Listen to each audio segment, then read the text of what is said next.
Hey, welcome everyone to tonight's meeting of the Assets and Infrastructure Committee of Georges River Council. I declare the meeting open at 7 p.m. I'd like to acknowledge the Bidjigal people of the Eora Nation, who are the traditional custodians of all lands, waters and sky in the Georges River area. I pay my respect to elders past and present and extend that respect to all Aboriginal and Torres Strait Islander peoples who live, work and meet on these lands. I've received no apologies for tonight, so we have a full committee. Also, we've had one request to join via audio-visual link from Councillor Sam Almere. Can I have a mover and seconder to allow that? So move that. So Councillor Stratokopoulos and Councillor Kondalski. All those in favour say aye. Aye. All those against say no. I declare that carried. So we move to notice of live streaming of committee meeting. Staff and public are reminded that this meeting is being recorded for minute-taking purposes and is also being webcast live on Council's website in accordance with Section 5 of Council Code of Meeting Practice. This recording will be made available on Council's website. The Code of Meeting Practice, the order of business is as shown in the agenda, which has been made available. Staff and public are reminded that this meeting is open. Doors to the meeting room are to be left open unless the meeting moves into a closed confidential session, according to Section 14 of the Code of Meeting Practice. Only if the meeting moves into a closed confidential session will the public broadcasting of the meeting be suspended. Council's Code of Meeting Practice prohibits the electronic recording of meetings without the express permission of council, and mobile phones must be turned to silent during the meeting. Disclosures of interest, we haven't received any. Does anyone have one? No? Okay. Okay, so we'll move to the next item, which is the public participation. We have one speaker registered for tonight's meeting, and that is Jennifer Parry, and she'll be speaking in person for ASS 025-23 Beverly Hills Commuter Car Park. I'd like to remind the speaker that speakers have a 3-minute time limit. The first sound you hear indicates that you have 60 seconds remaining. At the second sound, please conclude your comments. But Jennifer, I'll have some flexibility if you go over. Okay. Thank you. That's okay. Thank you. You can proceed now, Jennifer, if you'd like to start. Do I speak now about the item or no? Now, yes. Okay.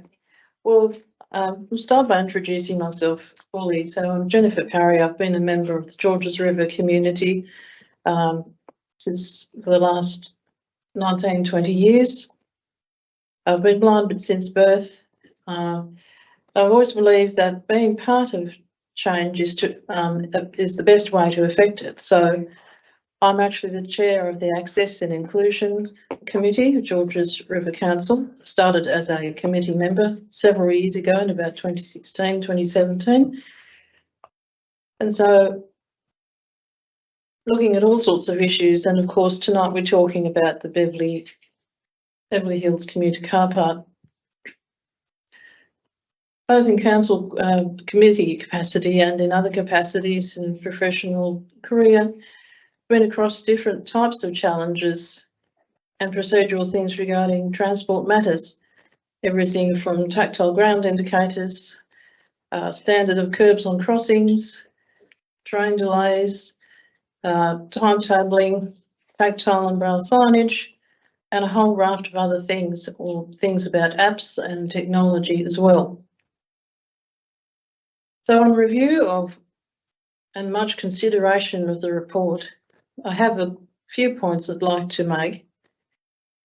As noted, I'm speaking for Council's position, raising the concerns regarding the accessibility constraints regarding the proposed project as it stands at the moment. A few things that come to mind or stick out to me include the fact that the parking for the accessible spaces that is being proposed is external to the actual commuter car park, which is not necessarily an equitable access, as it's not in the same facility as the rest of the car parking spaces. If anything, in an ideal world, which doesn't always occur, unfortunately, there would be a choice between external parking and internal parking, depending what business you are conducting in the area or where you're travelling to. The other problems around constraints have been noted, which are regrettable, and part of challenges which are ongoing. So, for instance, the stairs linking station and where a lift can't be installed due to other obstacles or other challenges, for instance, trees or lack of path space, other infrastructure and things like that. What I'd like to emphasise around those constraints and challenges is that it's one thing to identify the constraints and challenges, but to me that's only half the job. So I really encourage Transport, in collaboration with Georges River Council and this committee, to really look at alternate solutions, if any, and use that as the approach rather than focusing wholly on the actual problem. And I think that might actually cause, hopefully, some shift and a different channel of thinking just to open it up a little bit more. From a human perspective, as a person with lived experience of disability, it's really vital to have equitable, meaning equal access to accessible car parking spaces in easy reach or easy approach to essential services and infrastructure and facilities like train stations. And it could be for all sorts of reasons. People who have mobility issues, who are unable to walk longer distances, people who even who can walk but may have trouble navigating longer distances, or different structured pathways depending on what's in the way or what's on the way to get there. And the other challenge is, of course, more generally, is people going about the area. The external access for car parking spaces are they're external. And from what I understand, there's no shelter as such. Yes, there's trees, but they're actually exposed, and the pathway, the travelling to and from those spaces to the station, there is exposure there. So you can imagine a mum with a baby in a pram. There are prams, of course, that do have shelter, protection, which is part of addressing being protected from weather elements, for example, inclement weather, especially in the extremes that we're experiencing now as things change in the world. But then, of course, it's a person who's navigating or pushing the pram, a parent or a carer, and that can present a whole lot of safety issues if exposed to elements, or even things like smoke and other things like that, where there's no real protection and being able to access. So there's less exposure to those things, pollution, weather, or other elements and considerations. I also reflect on the fact that whilst Transport has provided a response advising that there are things that comply with standards, what we can often run into, which is unfortunate, is that it's one thing to comply with the standards, it's another thing to know how to apply it in a way that is in the best interest for the project and the people accessing, or who will ultimately access the infrastructure. And an example of that is the position of thinking that stairs are enough and that the spaces are enough, even those at the distance, which is not necessarily the case for reasons I mentioned earlier. I would like to think that and applaud the committee for taking the position of championing these concerns and continuing to advocate on behalf of the Georges River community, both on behalf of people with disabilities and the general community. Universal design or co-design really needs to be the approach for things moving forward now and into the future, if they're not already. After all, universal design is that. It's universal and is a far better approach for everyone so that projects will be all inclusive. And of course, that also brings further forward enhancing the reputation of the council, which is a risk of this project. And it would be terrible to be constrained by certain frameworks which are beyond council's control, and yet council having to take the hit or having to accept criticisms which are not necessarily to bear with council. So I applaud the position, and I implore Transport New South Wales to work far more closely to find solutions rather than focusing on problems and looking at people as part of this rather than just obstacles. Thank you. Thank you. Thank you. Thank you, Jennifer, for coming here tonight and sharing your perspective with us. We greatly appreciate that. Thank you. Okay, so firstly now we have the confirmation of minutes of the previous meetings. Can I have someone move that the minutes of Assets and Infrastructure Committee meeting held on Monday the 14th of August 2023 be adopted? Councillor Smerdley. Councillor Ficarra. Any issues you'd like to raise in those minutes? Okay, I'll put it. In favour say aye. All those against say no. I declare it carried. We now move to committee reports. The first one is ASS 023-23, report of the Georges River Local Traffic Committee Advisory Meeting held on the 5th of September 2023. Councillor Konjarski, would you like to move that? I'd like to move that. Thank you, Madam Chair. A seconder? Councillor Smerdley. Are there any questions or discussions that councillors like to have on the items? Okay, all those in favour say aye. Aye. All those against say no. I declare it carried. We go to the next item, which is ASS 024-23, Riverwood Traffic Facilities Upgrade. Can I have a mover for that, please? I'll second that, Madam Councillor Chair. Ficarra and seconded by Councillor Konjarski. Any questions or any discussion on that? No questions, but I wish to acknowledge and thank the staff for the fantastic work that you've been doing yet again in securing funding to benefit the residents of our local community. Okay, anyone else? Councillor Konjarski? Yes, I'd just like to make a couple of comments further to that in thanking the director and officers for taking us on a walk the other day down through Riverwood and showing us exactly what's going to be done and where it's going to be done, and by the time it's finished, it'll be fantastic. Thank you. Okay, so I'll put it. All those in favour say aye. All those against say no. I declare it carried. We now move to ASS 025-23 Beverly Hills Commuter Car Park. I'd like to move the recommendation, but I have an amendment.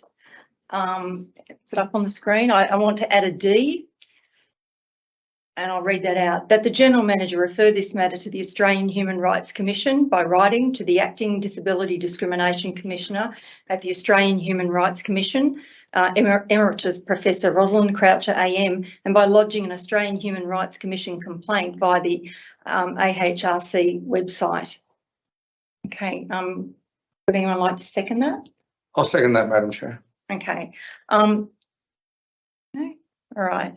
Firstly, Jennifer, there were three words that resonated when you spoke: people, solutions, and universal. And that's what's being ignored here with this project. The reasons for this recommendation is that the Human Rights Commission is Australia's national human rights institution. It's an independent statutory organisation established by an Act of Federal Parliament, which investigates complaints about discrimination and human rights breaches. The Disability Discrimination Act 1992 makes it unlawful to discriminate against a person because of their disability. Discrimination also happens when there is a rule or policy that is the same for everyone but has an unfair effect on people with a particular disability. This is called indirect discrimination. For example, it may be indirect discrimination if the only way to enter a public building is by a set of stairs because people with disabilities who use wheelchairs would be unable to enter the building. The DDA enables fair treatment in many areas of public life, including but not limited to getting or using services and accessing public spaces. In the case of Beverly Hills Commuter Car Park, the new build of the multi-storey car park excludes people with accessibility issues. The staircase at the rear of the build, which is being upgraded as part of this project, is the shortest route to the station. However, it's not accessible by people living and or experiencing accessibility issues. The only option is to travel down King George's Road to the signalised intersection, cross the road and access the station from the other side of the road, adding approximately 400 metres to their journey along the road. Not to mention the two accessibility spots outside the car park, not in the car park. Well, if you're a commuter, you'll also be competing with other people with those spots. That's not fair or equitable. Any new design should be accessible, and in this day and age, it shouldn't be allowed to be done. I mean, we should be able to do this. I work in a building that was built in 1816. They've made it accessible. That's Parliament House of New South Wales. So we shouldn't be building a new it's not fit for purpose. We shouldn't be doing this. So they're my reasons for adding that amendment. Does anyone want to ask any questions of the director or discuss it any further? No? No? Okay, then I'll put the recommendation with the amendment. All those in favour say aye. Aye. All those against say no. I declare it carried. Okay, now the next two items, I need to ask councillors if you require to go into confidential for the to discuss any tender information, or you're happy for the recommendations to be put separately. I'm happy. Happy? Everyone's happy? Yes. Okay, so we'll go to ASS 026-23 T23-007 Renown Park Field 2 construction. Now, there is an amendment to the recommendation. It's in part A, it's just naming the successful tenderer Landscape Solutions Australia, which it's up on the screen. Okay, there we go. Okay, so can I have a mover and seconder for that, please? Councillor Smerdley and seconded by Councillor Stratokopoulos. I'll put that. All those in favour say aye. Aye. All those against? I'll declare it carried. We'll go to the last item, which is ASS 027-23 T23-003 Civil Construction Ancillary Services. There's another amendment to the recommendation, naming the 8 successful tenderers. Can I have a mover for that recommendation, please? Councillor Fakara and the seconder. Can I second it? Councillor Liu. I'm going to put that. All those in favour say aye. Sorry, Madam Chair, I'm just going to interrupt for a moment. Civil construction, I'm going to have to check the ASIC website. I think I might know that person, so I'm declaration. Okay. Do you want to stay in the?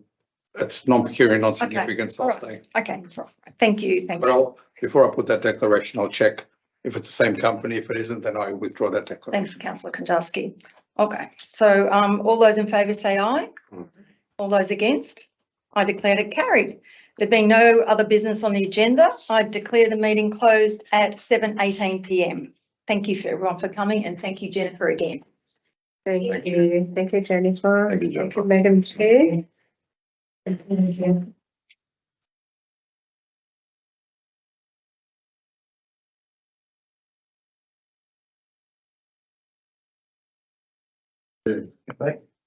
County, Mr. Chair,